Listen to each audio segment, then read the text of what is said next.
right, good evening, everybody, and welcome to another edition of the 13th Fleet After Action Report. Actually, this is going to be the first in a new start for it because the After Action Report is now going to be exclusively Armada, and it is going to be every other week. We are going to be bringing back X-Wing content. It's just going to have a different title, and it's going to look a little bit different. May even switch up nights. I'm not sure, but just wanted to give you a heads up on that. As far as tonight is concerned, though, we are talking turbolasers. We have got the crew here together. We've got Garrett, who I catch as he's taking a drink, and I've got Reuben and Nick with us as well. So tonight we want to really look at not only the good, the bad, and the ugly about turbolasers, but occasions where you might want some of these lesser desired turbolasers. It's an upgrade slot that just about any ship that is going to be a foundational piece of your fleet is going to have. So it's definitely something that you're going to want to have an idea of what is the best approach to go with when you're looking at your build and the turbolaser slot. So before we came on the air, we started talking about where we felt all of these fell into a tier chart, which we haven't really put together a tier chart. Don't expect to see one from us, at least not right away anyway. But it helps us frame the conversation, and we wanted to start talking about garbage, things that you might never run. And is there any reason to run any of the cards in the garbage tier? So right. I think Nick had his thoughts really organized. What do you think is the lowest of the low, Nick? Lowest of the low. So I think the one upgrade, turbolaser upgrade, that I could never make an argument for. Oh, and it's hard because I could kind of see it being a toss-up between heavy fire zone and XX9s. Those are kind of the two that I would put at the very bottom. I'm ready to fight already about it. Yeah, no, we can fight. Okay. All right. XX9s. What's okay? So hold on. What's your least favorite one, Nick? My least favorite is heavy fire zone. Okay. And Rue, what's yours? I mean, it's got to be heavy fire zone because I forgot it was a card that I could use. And then what do you think, Chris? What's your least favorite? You know, I do not have enough experience to have a really firm opinion. That's okay. You can just say whichever one you don't like. I do think heavy fire zone is something that really doesn't add anything to your armament. Yeah, I would say heavy fire zone probably. Okay, look at that. I'm gonna say the worst turbolaser card to ever take is quad turbolaser cannons for 10 points. Yeah. For you have to roll or change a red die into an accuracy to add another red accuracy. Super Star Destroyer. And it's a modification. Sensor teams. Nail them. Come on, Nick. Card. Defend your super.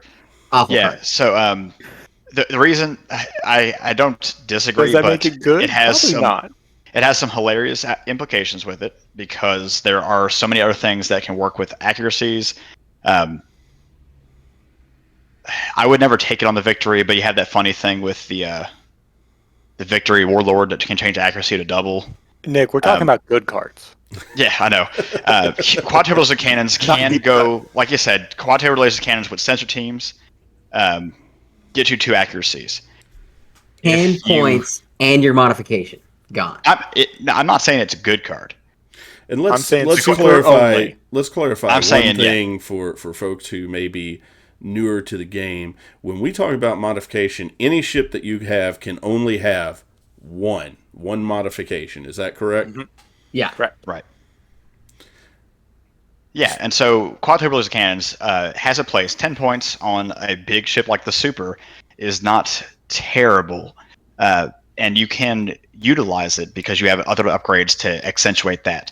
I would say the Super, I wouldn't take it on a Cyber Moon or any of the other double turbolaser larges because there are other cards I want to put there. But if you're limited, but it's hard to say you're limited because you're never limited on upgrade cards. It's not like you have I only have one. I was gonna say you got a Super Star Destroyer at 400 points, and you're gonna spend 10 of those points on this trick and your modification. and your modification. Well, and I don't let's I'm also saying it has add, application. let's also add to that the cost of whatever you're adding to it to make the trick work. That's right. Because you're not running this just to run this. You're running this because you have something else that is going to give you that first accuracy. And that's true. But you don't necessarily. You can just go in there and pray that you roll that. The Sidewind throws 6 red dice. You can take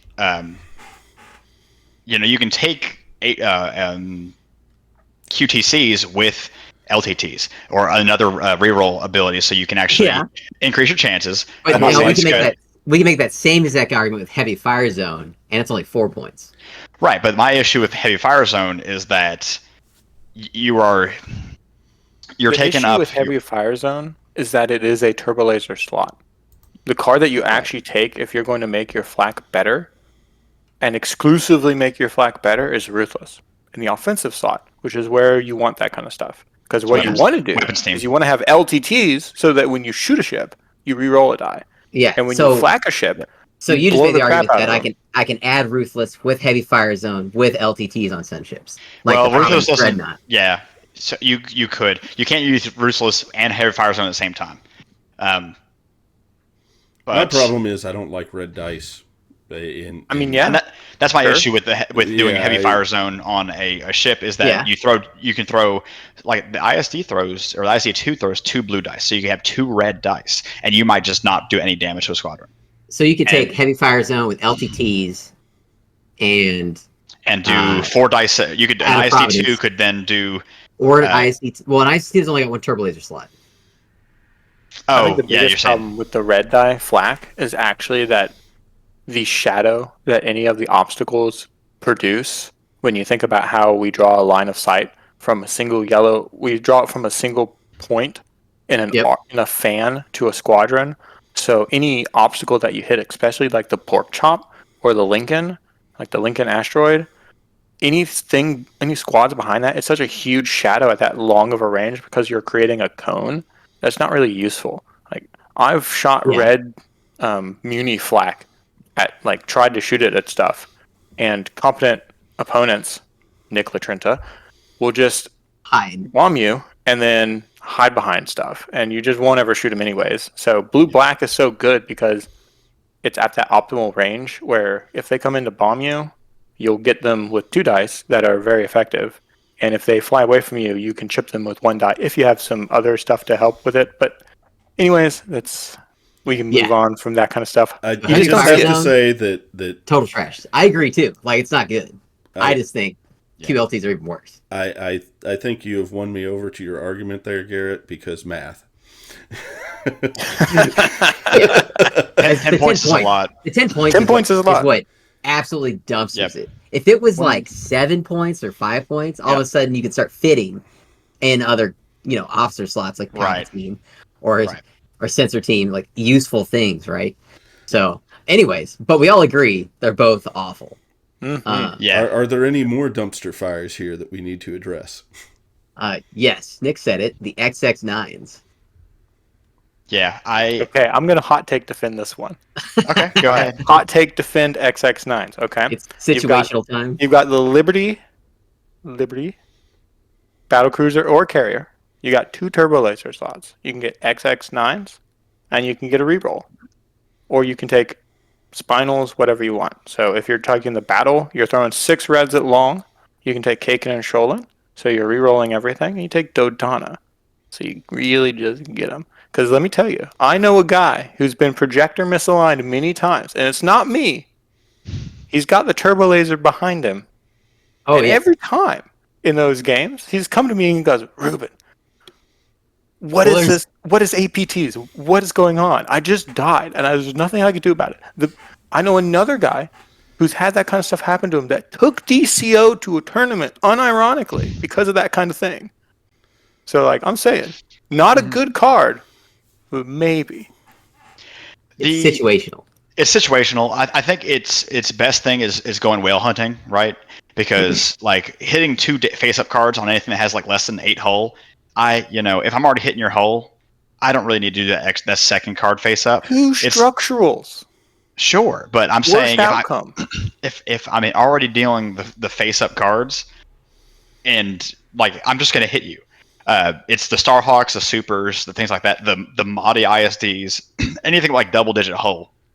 This card has a place, but again, I wouldn't pick it over any other Turbolaser because unless you know what you're going into, this card's not going to be very effective for you in say against a whole bunch of Akbar CR90s. Maybe. I feel like it would be part of a gimmick build. Yeah. Sure. Yeah. Sure. Like if you figured out a way to just really, really load up your stuff so that you're trying to get in crits all the time. Yeah. I mean, I just think XX9s is. Yep. Go ahead, Garrett. The real issue is when we look at these cards is why would you ever take XX9 over these other choices we're going to talk about? And that's where it's competition. That's where it turns into a unusable card because it's just not something you'd spend points on unless you have 2 Turbolaser slots. Exactly. Like Reuben was saying. Yeah. Which is also why you would take any of these other garbage cards because you just have space for extra some spot. reason. But I'm saying crew panic and compartment fire, my nightmares. They're great, right? Right. But again, it's so you have to have a ship with 2 Turbolaser slots. You have to be, and you don't have to be, but you want to be fighting against a really tough ship like a Starhawk or a Mahdi ISD. So there's all these situations. It sounds like you put meta together. right now. But I'm saying that you have to be. There's these situations you have to kind of create to make the card like worth the 5 points you spent on it. Are there any double turbos in Gar? Marsums has commented that it might be usable in larger games, but at 400 points, it really does matter on the points side, and you probably wouldn't run it. Yeah, we got to ignore Sector Fleet games because that changes a lot of cards. I was going to say, once you start getting to 600 points, 800 points, the game is different. So upgrades, this kind of all goes out the window a little bit. Yeah. Good to see you. Thanks for the review. What else we got here? Okay, so our next one, and I think we universally all hate this card, but don't hate it for what it does, but because of its limitations. Dual Turbolaser turrets. Yeah.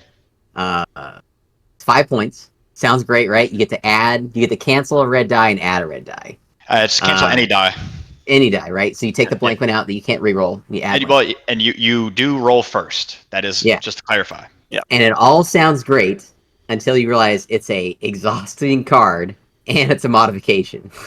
Yeah. Why would you make it both? And it deflates the whole thing. Let's start off. Let's ignore the exhausting and the modification. So when you roll a pool of dice, when you do any add effect in Armada, first you roll your initial pool of dice. So whatever's your printed battery armament, whatever's on the cardboard, you roll that first.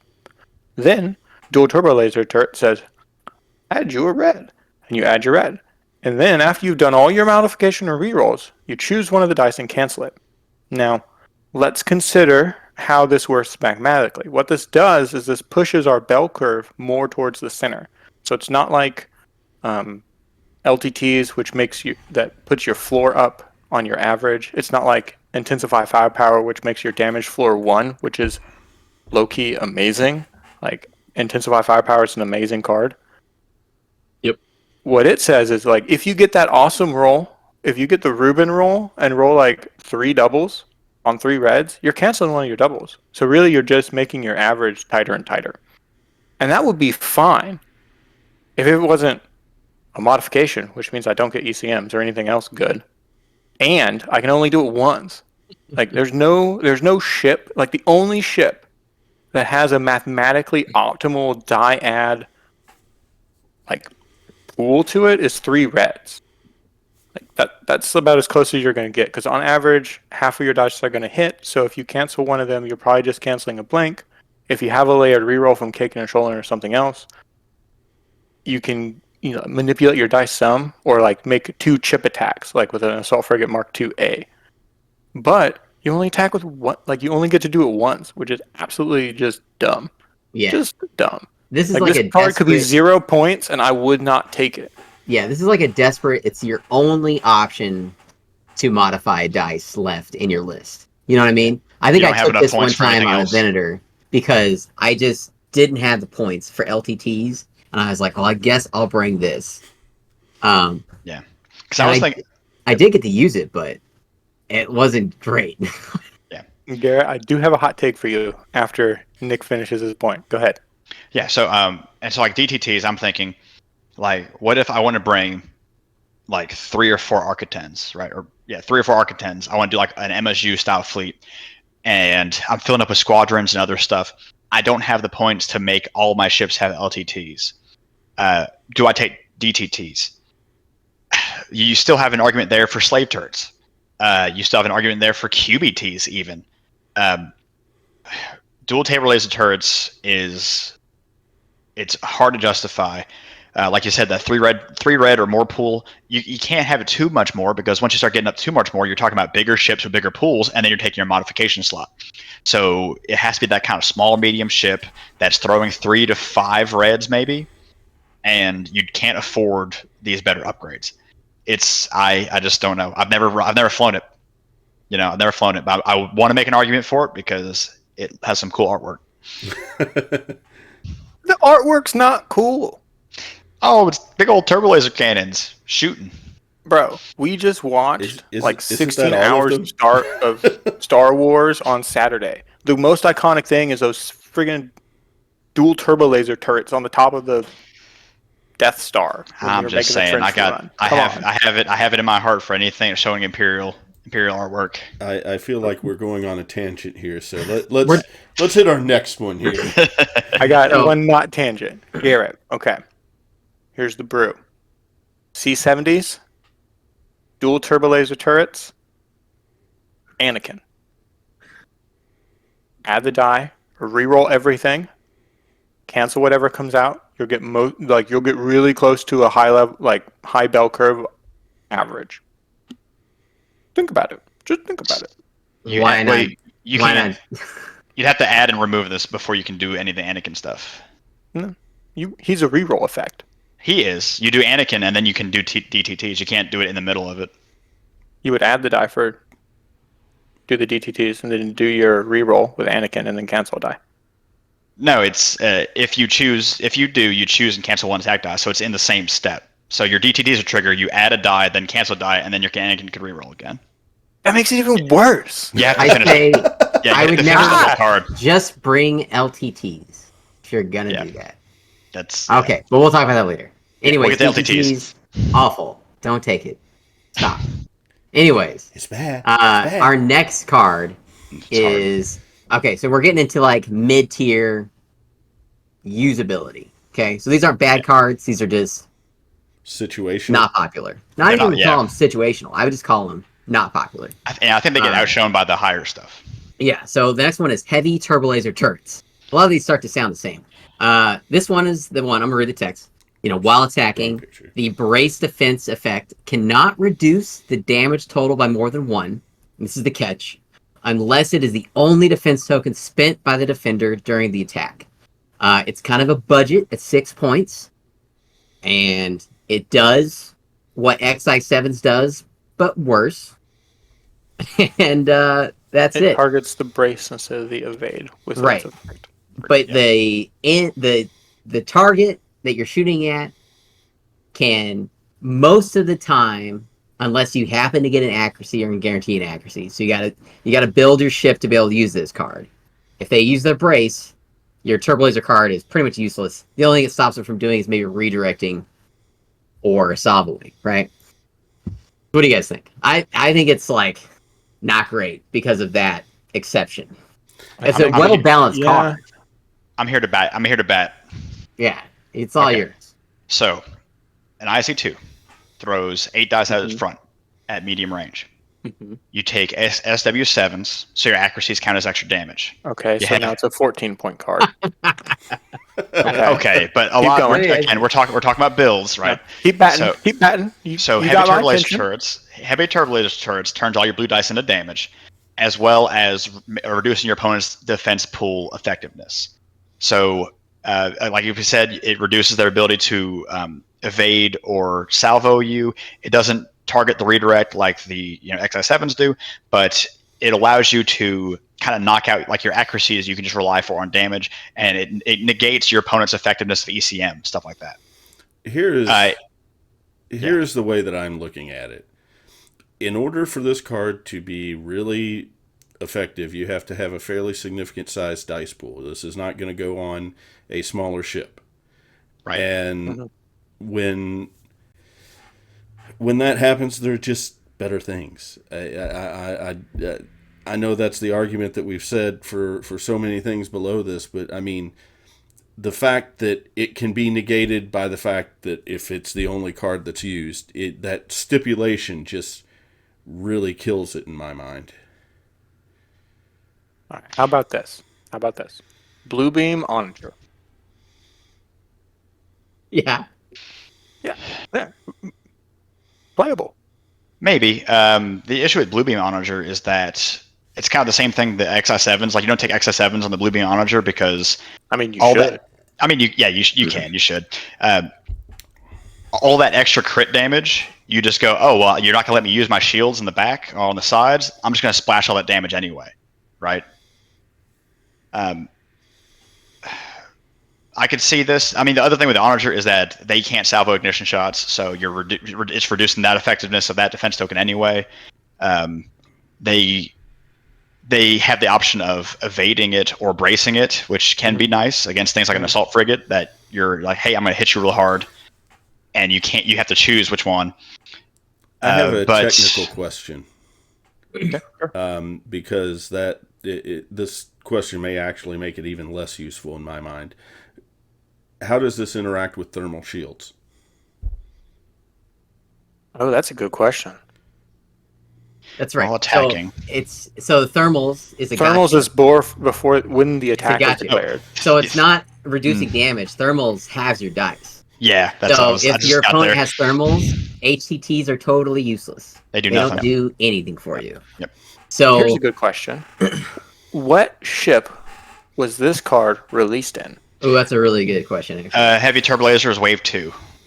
Okay. 2015. Wave 2, really? Yeah. I thought this was released with the Super. Oh, so, but Wave 2, but what expansions? The question. That's the one I don't have information on that one. I'll get that real fast here. Yeah. Because I think a lot of the components in Armada it came with the Imperial class Star Destroyer. Okay. Yeah. Okay. Which is why, and this goes back to Chris's point of you need a large dice pool to take advantage of this. But then, like, this card gets outclassed by XI7s in every way, right? Yeah. So that's the real trick. And like I said, you get around the restriction by using thermal shields, if I read this correctly. Thermals was 5 years later. Yeah, no, right. I get that. I understand that. I think the biggest thing is, though, when you use XI7s, they can only redirect one damage. And And if you build the exact same build that you had to lock the brace, now with XI7s, you're locking the brace, and they can't redirect. Well, that same build with that super or that ISD with the SW7s, you just drill the same amount of damage, and you go, okay, you can't redirect more than one. Yeah. Oh well, and that's why I ran my super with XI7s because I go like, and SW7s, that was exactly my build on the super, and it was like, here's 9 dice, and there's 4 blue accuracies. Knock your brace out, and here's 3 more damage. Yeah. The other thing too is heavy turbolasers is useless against ships that don't have a brace, like MC30s. Right. Whereas XI7s is everything in this game has a is very good. Everything except for the Nebulon. Oh, come on, Garrett. Throwing some shade on the Nebulon B. Let's say that. So I say heavy turbolaser turrets are a card of its time. Yes. And I think it's another Super Star Destroyer card. I don't even know if it has a place in this game anymore, really. Yeah, it's hard to say. Not at 6 points. It probably needs to be updated. I mean, that's... If it was 5. If it was 5 points, because XI7s is 6. And so the fact that the same cost means that, like, why would I take...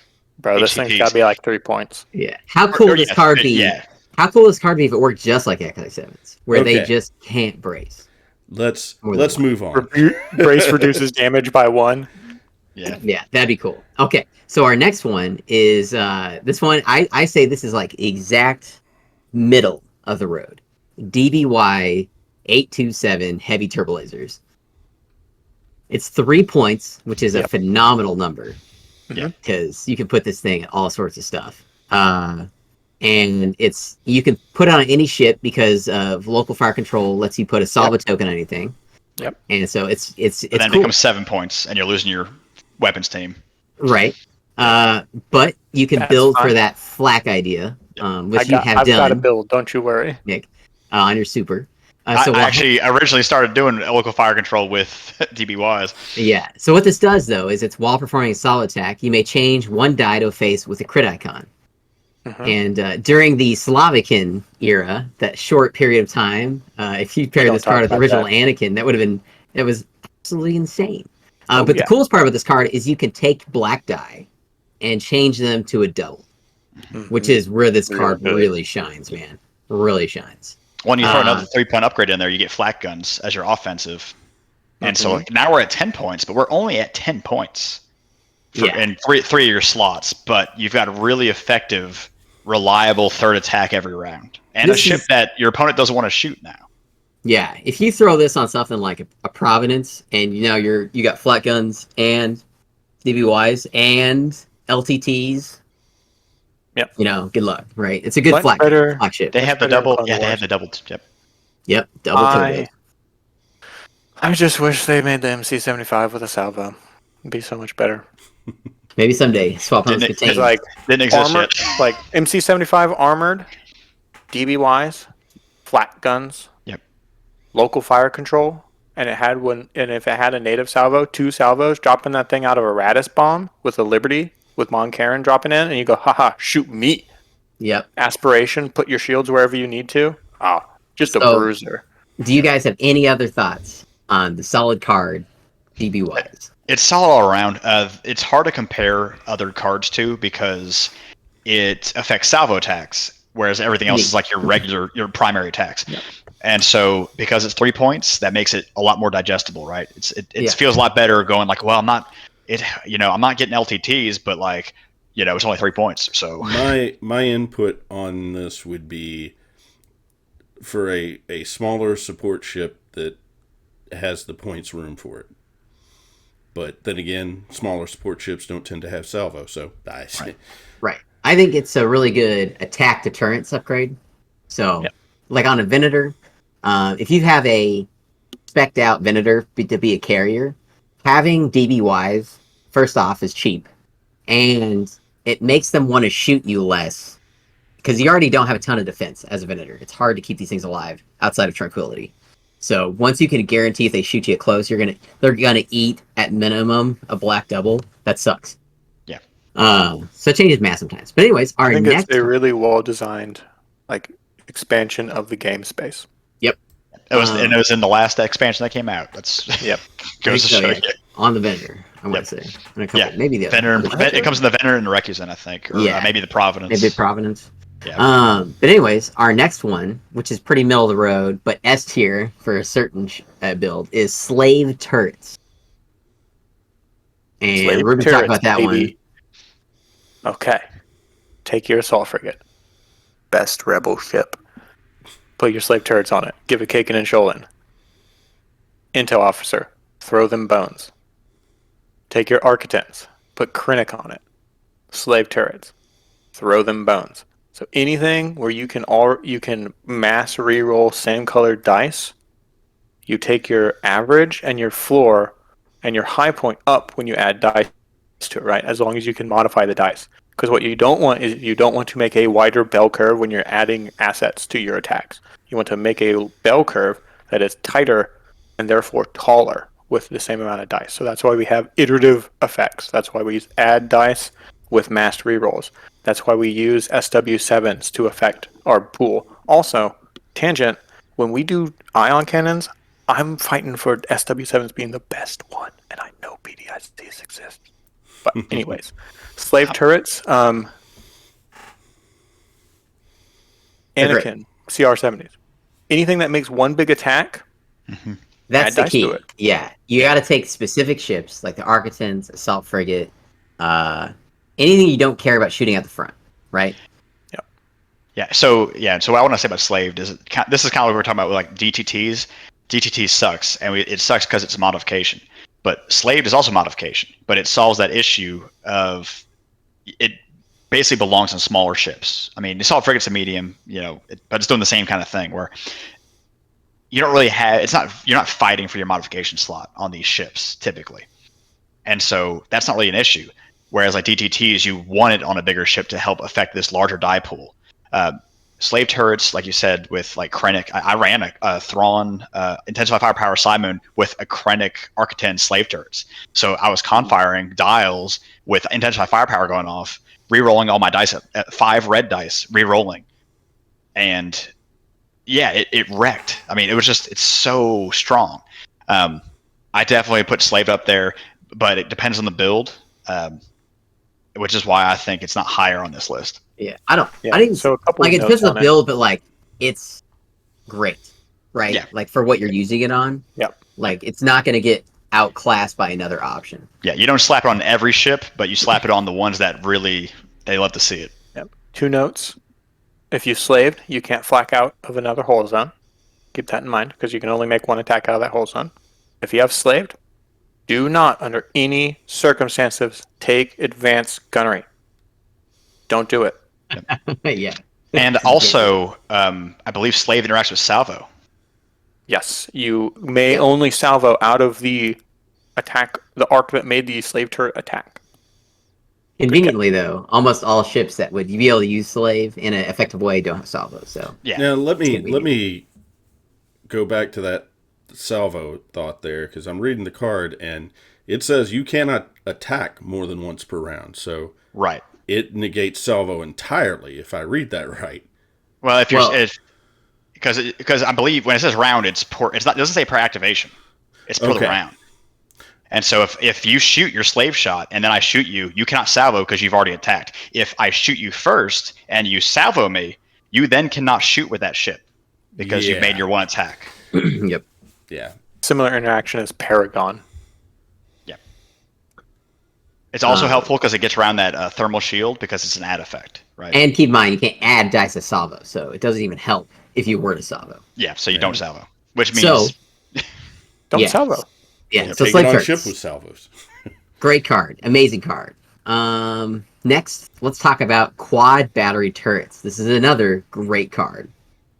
I'm lower on quads. I'm low on quad stocks. So he's low on quads because Reuben's rebel. Yes, that's exactly that's fair. So it's 5 points, great price, super cheap. Right? It's a modification, but whatever, because it lets you do this while attacking a ship with a higher speed than yours. You may add 1 blue die to your attack pool, and it doesn't talk about range, so this is fantastic. It means if you're shooting at a ship faster than you can add a blue die at long range. Immediately, this has lots of applications, and you combine this card a lot of times with ships that you have a blue crit effect on, and that you have a way to guarantee that blue crit effect, like I don't know, HIEs and Price. Yeah, Governor Price. Yeah. Right. Yeah, Marsden says that this is a staple on the SSD. That's right. I went to Worlds with it. Yep. All right, so I'm going to talk about why I'm low on this card before we get to the highs. So I'm low on this card, which is ironic because I'm the guy that flies a whole bunch of Speed 2 capped Rebel ships competitively, apparently, and I'm low on this card. You don't fly any Speed 2 ships, all right? I flew a Starhawk in Providence at Worlds. Yeah, and when you got home, you put it back on the shelf. Oh, yeah, I did. And you know why? You got to go fast. If you ain't first, you're last. Go Speed 3. And that's what it comes down to. Because of how a canny opponent will manipulate their speed when you're on that turn 2 engagement to maybe deny you the dice, right? Or like how you're ordering your attack. So what you have to do, you have to put it with stuff where you're dictating the pace and the location of the engagement. So if they go to speed 1, you can also then go to speed 1 in return, and you can shoot each other at long range as you slowly creep around and go, oh, we're pushing squads at each other at speed 1. Other than that, I mean, it's got to be larges that want to drop to speed 1, and I just don't play that way anymore. Like even Starhawks, I'm going to keep that Hawk at speed 2, overlap people, and clip around. It's definitely a play style. Slow-moving capital ship gun lines. And I want to say, too... I'm not saying it's a bad card. I'm just saying that me, personally, low on it because of my style. Right. And I want to say to new players who are out there, whenever you're adding dice and you don't have a way to re-roll added dice, adding a blue dice is great. Because you're guaranteed an accuracy, crit, or hit. Because there's no other stats on it. And when you're shooting at ships, all those are good options. Yeah, if you're new, don't sleep on accuracies. Great. Yeah, don't add red die that you can't modify. Yeah. Unless you're like in a desperate situation and gotta get it That's all you can do, yeah. Just do the math from the very beginning of the game where you'll be at turn 4, so you know that you just need 1 damage. Yeah, so new players, you hear Reuben's advice, just figure it out, right? Just win, okay? Just win. Yeah, just win. Yeah. Don't put your trust in the dice like Garrett does. I think it's called faith. But yeah, I'm sorry. Nick, any other thing on QBTs? QBTs, last thing I was going to say is that, again, the modification thing, I'm okay with it at 5 points for being my modification. The other thing, though, I think even the biggest thing against QBTs is your opponent has the power to negate it, and that is hard, right? Because if your opponent doesn't mind going speed 1, then, or say you have to speed up because you're in danger, then you have 5 points that are sitting and they're not doing anything for you. But that happens to a lot of upgrades. That's not the end of the world. So. I have no comment on it. I was trying to see what this actually came in originally. I'm just gonna QBTs was wave 6. Hammerheads and the light carrier. The Quasar. This is actually really funny box that's to come in. Why do you have a Hammerhead? Why? And the Quasar has no Turbolaser. Am I gonna fly my Hammerhead speed 1? Yes. No. It was. They gave it to 2 ships that weren't gonna take it to give it to the rest of your fleet. Yeah, that's funny. That's Anyways, so our next trying to give you a reason to buy the Hammerheads. Well, now you just need to upgrade. I already have 4. I don't need any more. But anyways, our next one, we got another modification, big points, 9 points, spinal armaments, but great card. And I already looked this up. It came out on the Liberty, which is cool. Makes sense. Yep. Spinal armaments, 9 points. Add a red die to your back and front rear hull zones. And was that also the Simoon? Is that the Chimera expansion year? No, Liberty came out a couple of years before. Okay. So, but yeah, finals. 9 points. They're expensive, but front and rear. It specifically says the battery armaments for your front and rear hull zones are increased by 1 red die. So it's different than adding. Yep. So that means, go ahead, Reuben. That means that it occurs at the same, technically before the timing that thermals occurs. So it will get affected by thermals. It's affected by thermals, but it does not affect salvo. Yeah, it's weird because it doesn't say printed. It just says increase your battery armament. Yeah, right. I thought when I saw salvo token and spinals, I was like, oh, perfect. We can add dice to salvo. That it was they specifically made that line. I was like, is it the only really, card that works with is a title on a providence. I think it's Lucid Voice. And it makes that just makes sure. You're saying it literally changes because it says all your salvo full zone is 3 reds at the back.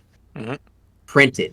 Yeah. But on spinals, it just says your armaments increase. So tricky words. So gold for that reason, I don't love it. I just high points modification and the fact that thermals can operate against it. I just there are better choices, but of course we all already know there are better choices. Otherwise, we wouldn't be talking about it in this tier. Yeah, well, this is like slave turrets, except for big ships. Yeah, this card is for your Liberties and your Simoons, your things that have 2 turbolasers that can take a second turbolaser to affect that, and that also want to take gunnery teams, where you can go pop at 2 different ships with your very, very wide, very strong front arc that you're adding dice, and then having another way to mitigate. If maybe that's intensified firepower off the side, or some other effect. Adding red dice is great when you have fixing. Yep. Gold standard, Liberty, battle. It's a battle. Kagan and Sholin, XI7s, spinals, engine techs, point defense ion cannons, Agate, Mon Cairn. That thing slaps. Yep. Or in a Simoon, take Krennic with Spinals. Oh, Simoon Krennic. Tua. Yeah. That's the only problem with the Simoon. Well, yeah. Yeah, so, Tua. Simoon would be great otherwise. Yep. But yeah, so Spinals. So Chris is not hot on it. We gotta take him to the church of Spinal. Well, yeah. Chris has got to play some games with it. Once you get, I'll gotta get get him addicted. You gotta fly Simon for a little bit, Chris. You gotta play 134, Chris. You gotta play big loaded ships, Chris. You gotta play MSU, Chris. Yeah. Yeah. I've got to play everything, apparently. Just, casually play 3 times a day. We all have time for that, right? Of course. But yeah, anything else on Spinals, guys? I love it. I'm never upset to see it. The modification, again, hurts, but you work around it. Worth it on this one. For the ship you're putting it on. Like on the Simoon, because you don't have a defensive retrofit anyway. Yeah, it's usually the first upgrade I put on a Simoon. It's one of those things where you scroll down, Turbolaser. All right. Our next one here is enhanced armaments. And this is a big one at 10 points. Yep. But again, the ship it goes on, super great. Architens, assault frigates if you want. Yep. Would you put this? Can you put this on torpedoes? No, they don't have a turbolaser, right? Yeah, they have a turbo. They do? Yeah, so there. Yep. So basically, is that the black and blue one? It's your left and right hull zones are increased by one red die. Frigate has 1 red. And I guess part of the reason why I like this better than I like Spinal is just because when I was first learning the game, I was learning with Rebel ships, and so this feels better for Rebel ships. Yep. Rebels and the Architens. Huge shout out to the Architens. Okay. So I'm going to go on a little bit of a talk here about how we assess slave turrets and enhanced armaments. So Anger Ewok has played both in his fleets that he's played for basically forever. And here's the key difference. If you're playing an Akbar fleet and you have the points to take enhanced armaments on your ships, that unlocks you being able to play advanced gunnery as your red. And if you play aggressively, so Baby's first Akbar is when you toilet people. Spooky Akbar is when their nose is coming at you. Because then, if they cut through your formation and they go guns blazing, they're adding die to both attacks and making both attacks. Especially with torpedoes. Like I've been flying some Akbar torpedoes recently. You just fly the nose at people, they drift into your double arc. You shoot them with a double arc out of a torpedo. Hurts. And then you fly by them, and then you hit them with the full side shot, which loses 1 die compared to the double arc. If you get that torpedo in a position where if it has enhanced armaments, and we can talk about like why we take H9s instead of enhanced armaments for torpedoes, you just blast people. Okay, that's a lot. If you can fix those dice, it's a lot of damage. And that's kind of the issue why you don't see it on the torpedo as much as you will on the assault frigate. Because the assault frigate can get rerolls. Right. Nick, what are you doing down there? Well, so I was just looking. So, and I don't play Rebels and stuff. But with Akbar, another thing to think about, or at least this might not be a good use of this, but the way that this works, we talk about how battery armaments are different than add effects, right? Mm-hmm. So the torpedo frigate is blue and black, no red dice on it. Yep. Enhanced armament gives you a red dice out your sides, which would allow you to Akbar out your sides at long range. Because you measure range, you gather dice, and it's because in your armament you get that 1 red die from enhanced armaments, and now you can Akbar 2 more red dice. Is it battery? It's battery. It's just like Spinals.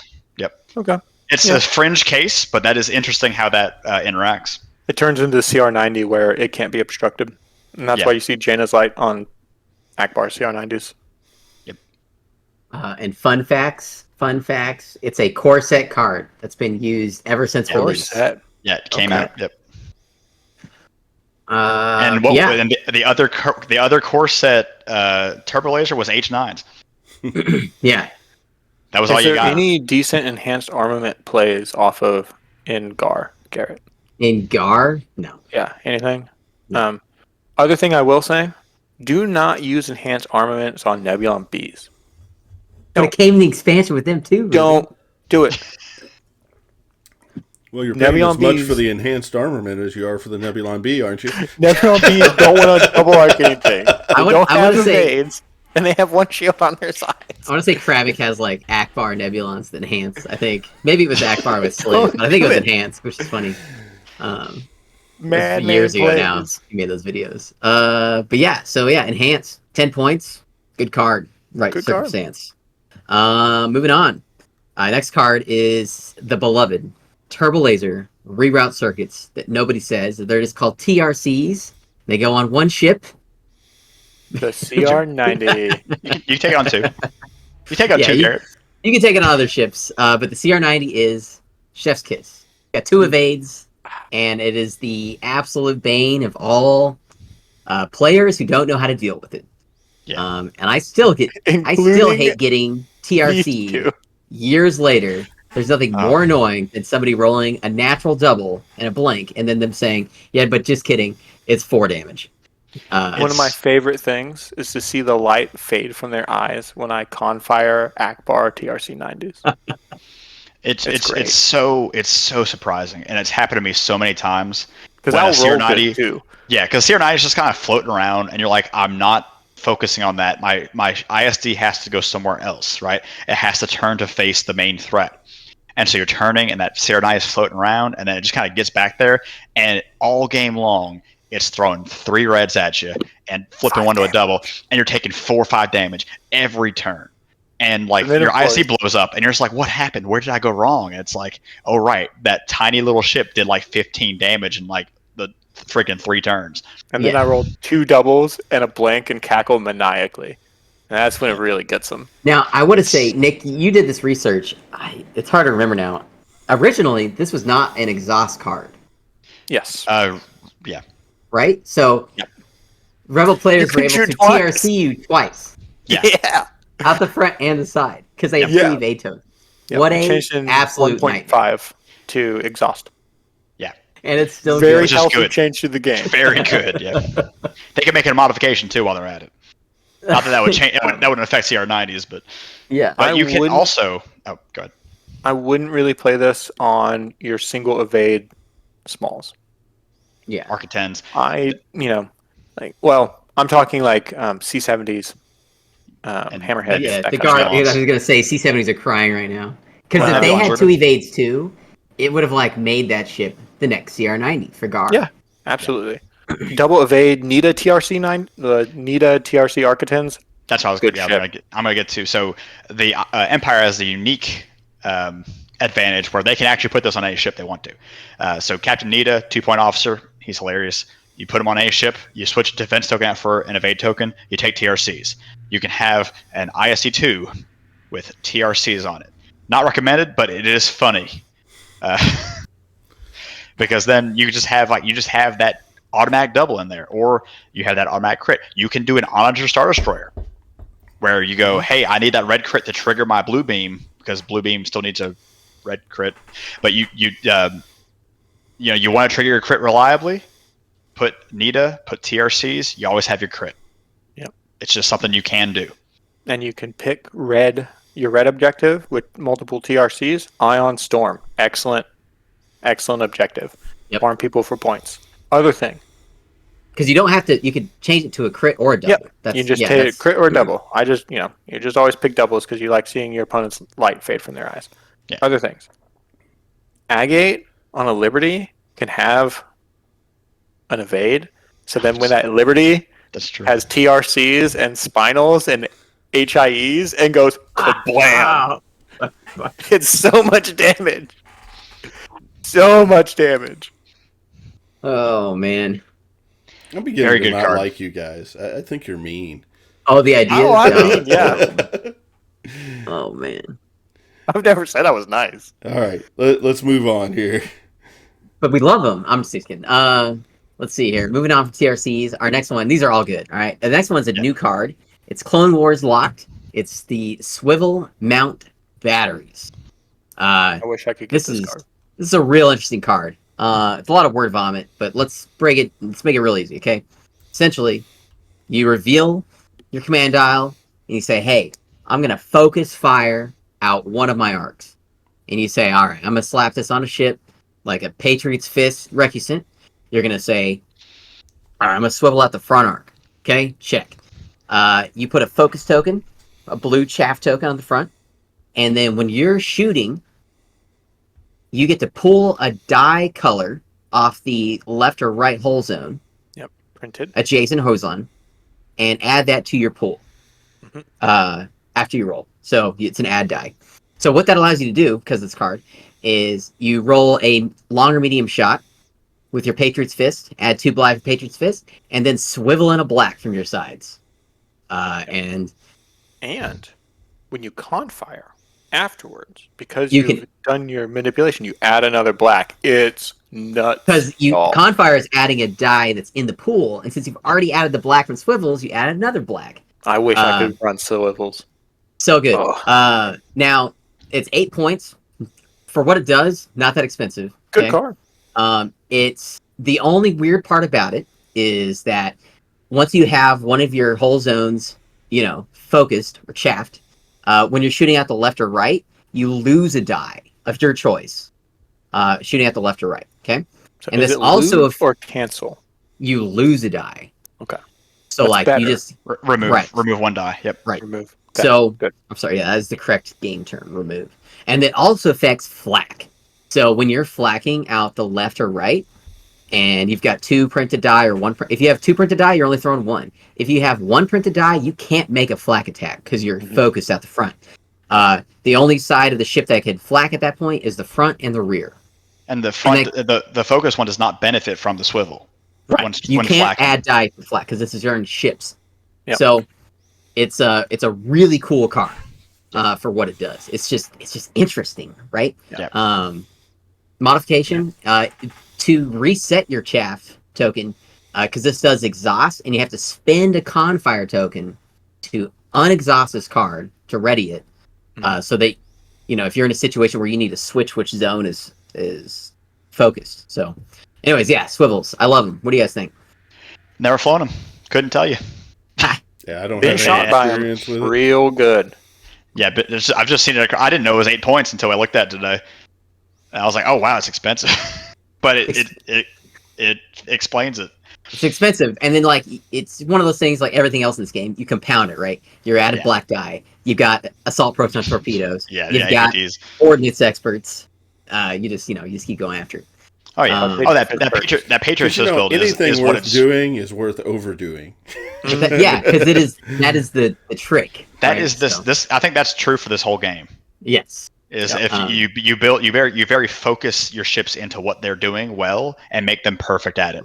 And this card is a perfect example of that. And I think that's a really good way to look at the lower tier cards on our list.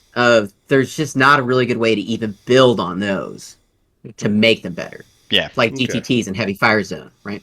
So, all right, we're moving on here. We've got H9 turbolasers, and these ones are 8 points. They let you change a hit or crit to an accuracy. This is a beautiful card because you always need accuracies. As a torpedo enjoyer, this is a great card. Yeah. I've been flying it on Akbar ones with red dice and running close range intel scan, which is a really interesting objective to do with this card because it's 10 free points. And other than that, on the torpedo frigate, you're forcing them to spin their ECM to be able to brace your first shot, and then you can shoot your second shot and then do your X-Rocks and confire on that shot, so you're always going to get damage through. Something's going to stick when you're shooting those flotillas, so you can get your KG 7-4 win in your tournaments. H9s, great card. Yeah, there's not a bad shit to put these on. Yeah, and the hit or crit is really important because that means blue dice they can always be accuracies if you need them. They're so useful in so many situations. They don't necessarily increase your damage. In fact, they actually actively reduce your damage, but the accuracy when you need it is so important. They push damage through. Right. So don't sleep on them. Don't look at them and go like, I don't really understand it. Especially if you're a new player, you might look at it and be like, well, I don't really understand why this is that good. Because it's amazing. Another funny build to talk about is the Victory Warlord build. because you can do this on any attack. It's while attacking. So it means even with flak, if you roll an accuracy on like a flak shot with the victory, you can turn it to a double red. You have to get the flag, you have to get the red flag somewhere. But the warlord title in the victory lets you turn an accuracy into a side with any side with a facing hit. It doesn't say only one icon like intensify firepower. So with like things like sensor teams, you can guarantee getting a double if you roll like blanks on your reds. So there are so many other builds that work off of accuracies, weapon battery techs that let you turn an accuracy into a crit. With H9s lets you turn a hit into an accuracy into a crit. So if you have a ship, like if you're doing like HIEs and you really need your crit to trigger, or like overload pulse, if you're doing like that build where you need a crit to trigger on that turn, this is insurance on that. Yeah. So H9s, beautiful card, 10 out of 10 S tier. I mean, our next anything that fixes dice specifically. Really I mean, you're ignoring math. And not if only you can ignore math, dice, you're good. And it's one of the few cards that doesn't make you take away a die to change your die. To fix it. So, our next card, though, is God tier. The XI7's Turbolasers. Oh, XI7s. 6 points. So they cost nothing. Literally nothing. And, it's while attacking. If the defender spends their redirect token, they can't redirect more than 1 damage. There's only one card in this whole game. Or I'm sorry, there's 2 cards in this whole game that get around that. But for the almost all applications, this card is a giant middle finger because they can't redirect, and a lot of ships have 2 redirects that are useful. And then you get an accuracy, you block their brace. What are they going to do? Let me tell you, when I was flying Brick Fleet, the thing that I least wanted to see was XI7s on 2 larges.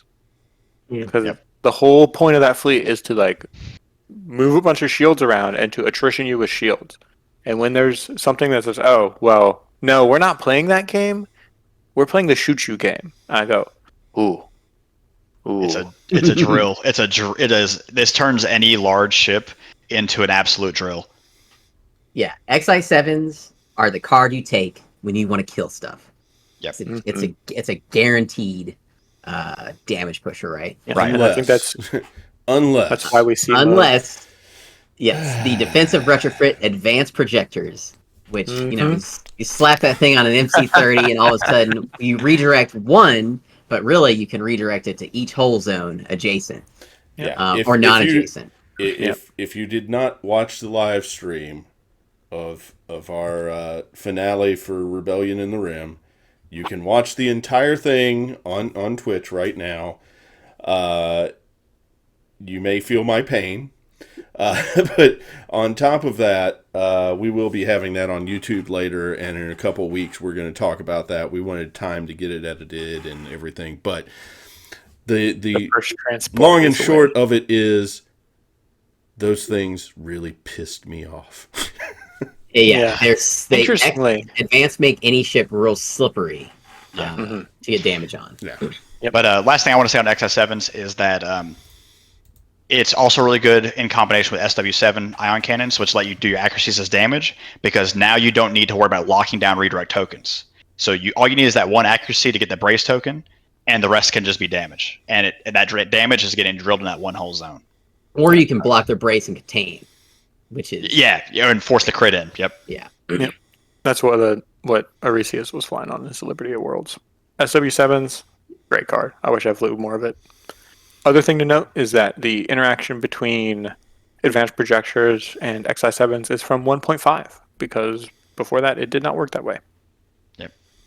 Yeah, I remember I had to relearn that. So why are LTTs better than XI7s? Oh, we'll tell you. Ooh. So this is a question that I've had, and I wanted to throw it out there. I know we're going to run over on time because we're already at time, but this is one more card to talk about. All right, so we got the linked Turbolaser towers.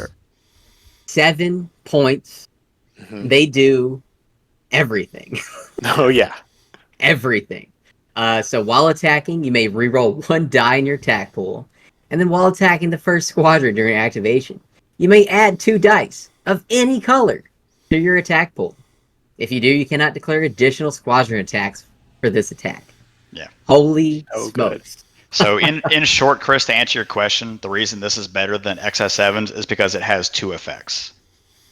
Okay. Basically. It doubles down. So when you bring this card, it's like bringing, if you have 2 Turbolaser slots and you bring this card, you're bringing 3 Turbolaser slots. Yeah.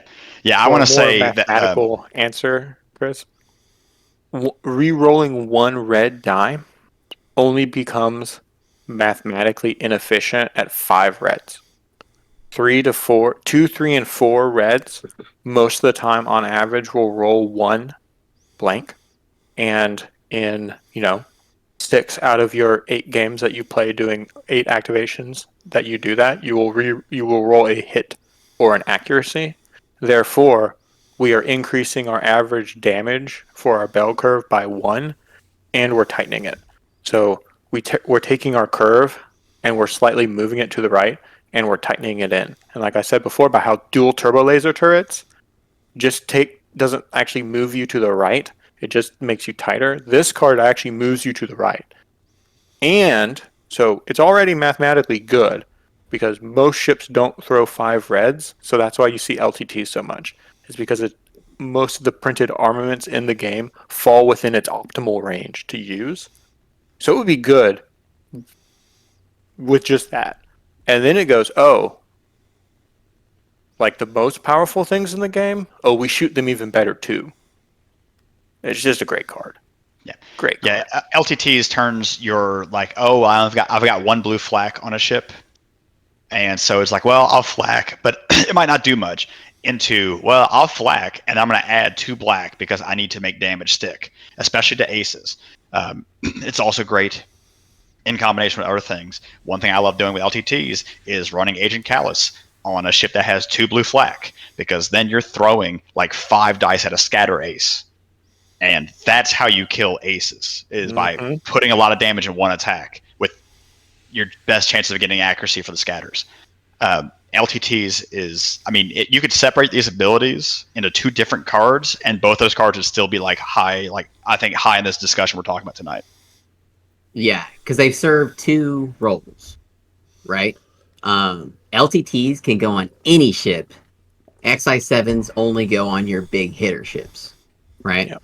I bet LTTs are crazy because let's say you got a Munificent, right? LTTs, it's got a red flak die. You can, if you're shooting at a generic, you roll your red flak, add 2 blacks, and then re-roll your blank red you probably rolled.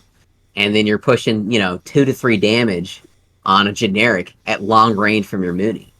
Or, like Nick was saying, if you're shooting at a ship or a squadron, you've got 2, a blue-black flak, all of a sudden you're throwing blue-black plus 2 blues at an ace, or blue-black plus 2 more blacks at a generic. So, it's a disgusting card. It's too good. Honestly, it's got to get retuned. They got to do something to it. I think it's got to stay how it is. I want to experiment with other cards. Squadrons have been so busted in this game for so long that we need these tools to be able to deal with them. They're not busted. They're part of the game. They're an integral part of the game. They are integral, but for too long, larges have been not playable. We're finally seeing them playable now because we have this tech so that larges can support squads in the squad war. LTTs and Pittix are. Yeah. I don't want either of them nerfed. Quote me on it. Snip me. Put me on the internet. They need no nerfs for either. If we don't change LTTs, they'll remain the only card that's chosen for 90% of cases. We've got a triangle of great cards. The other thing you can do to fix LTTs is you got to adjust the other Turbolaser cards down in cost or bring them up to LTTs. Is what I'm saying. But we're we've got 2 other viable cards already. We've got a triangle of balance, which is they're only viable on certain ships. Yeah. LTTs are viable on every ship in the game. Yeah, that's the Turbolaser you basically start with, and then you go H9s and what? TRCs, not even close to LTTs. XI7s. LTTs are god tier in every ship in the game. But those other cards on those other ships are just as god tier. My super didn't have LTTs. Okay.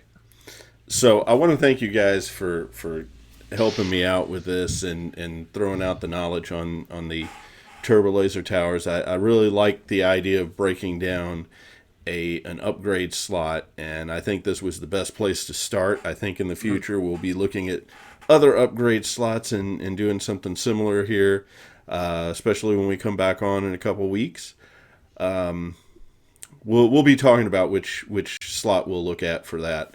We're gonna do a 5-hour officer episode. I was gonna say officers. Yeah, that I'm kind of worried about that. That was the one thing that I did not want to start with, and we may kind of avoid that and just do some highlights on the officer thing.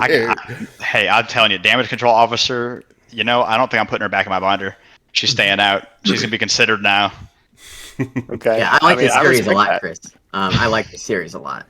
Going through each of these categories. I think it's valuable information, especially, for me, even though I may not see what you're seeing all the time, the insight makes me have to take a second look. And, like I said, at the start of the show, you changed my mind on what I thought was the worst upgrade. So, with that, I am going to say goodnight to you guys. I got a few notes for the viewers here, but I want to thank you guys again for being on the show. Heck yeah, man. Glad to be Always here. a pleasure. All right. You guys have a good night. Good night, everybody. Good night. So, thank you for joining me for the show. I hope you got a lot of information out of this. I know we ran a little bit longer than what we normally do, but again, valuable information, good stuff, and we are going to continue to look at things that are going to make your ships better. We'll try to figure out how the upgrades work and how they're going to work for you. And again, keep in mind that the After Action Report is now purely Armada. We will not be talking about X-Wing on here. There's going to be a new show for that. That's going to come about a month later. We're looking at reformatting that. But we are still doing Tuesday Night X-Wing, so that's going to be tomorrow night. We will do Thursday Night Armada again, so you'll get to see some live games or the replay that will be up on YouTube. We also welcome you to join the Discord channel. Feel free to share your thoughts. Let us know what you want to hear us talk about. If you've got questions, we're happy to answer those questions. But most of all, we're just happy that you're joining us, and I hope you're enjoying the show. Join us on Facebook, join us on YouTube, and hopefully we'll grow the channel and get everybody going and seeing what we can do for the community here. So thank you again for watching. Oh, yeah, one last note that I wanted to put out there. I am in the process of editing the video from the climatic battle for our Rebellion in the Rim campaign. So you are going to see a series of videos because each of the turns is going to be its own video. The reason for this is just that the video editing software would not handle it as a complete long broadcast. If you want to see the uninterrupted long broadcast, then it is going to be on Twitch for about a week, so you can catch it on there and see what you think and push through some of the slower parts. It was a slog. There was a lot going on and a lot to keep up with. But it was enjoyable. It was a satisfying end to the campaign. I'm not going to spoil who won at this point. Again, we will probably be talking about that in 2 weeks, and then we're going to come back into the upgrade series and let you know what's going on with that. So thank you for watching. I hope you guys have a great week, and again, love to have you here. Love to have you on the chat. Stay cool.